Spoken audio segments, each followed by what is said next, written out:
Pourtant, un plaidoyer a été déposé auprès de l'organe qui fait office de Parlement durant cette transition. Mais après la publication de l'avant-projet de la nouvelle constitution, ces défenseurs des langues locales se disent tout simplement surpris. Bon, quand on dit langue officielle, c'est que le président de la République, il vient de Kankan. Et quand il part à Kankan, la loi l'interdit de s'adresser au peuple, aux populations de Kankan en malinké. La loi le dit de s'adresser en français, après on va traduire.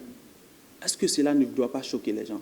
Et le Premier ministre, quand il part au Fouta, il doit obligatoirement parler français au peuple du Fouta. Pourquoi?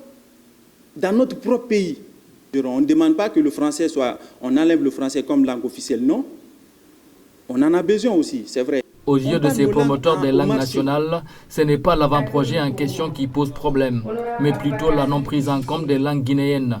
Ils réitèrent donc leur doléance à l'endroit du Conseil national de la transition. Ce que nous avons recommandé dans notre plaidoyer, c'est qu'il y ait au moins les 8 principales langues qui sont déjà codifiées depuis la Première République, qui soient les langues officielles. Il y a le Péléo, il y a le Loma, il y a le Kissien, il y a le Malinké, il y a le Soussou, il y a le Poula, il y a le Wame, il y a le Onia.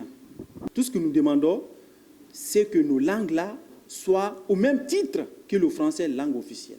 Nous le demandons au premier responsable du CNT. Pour la COLAM, cette transition considérée comme une période de refondation constitue une occasion propice pour valoriser les langues nationales.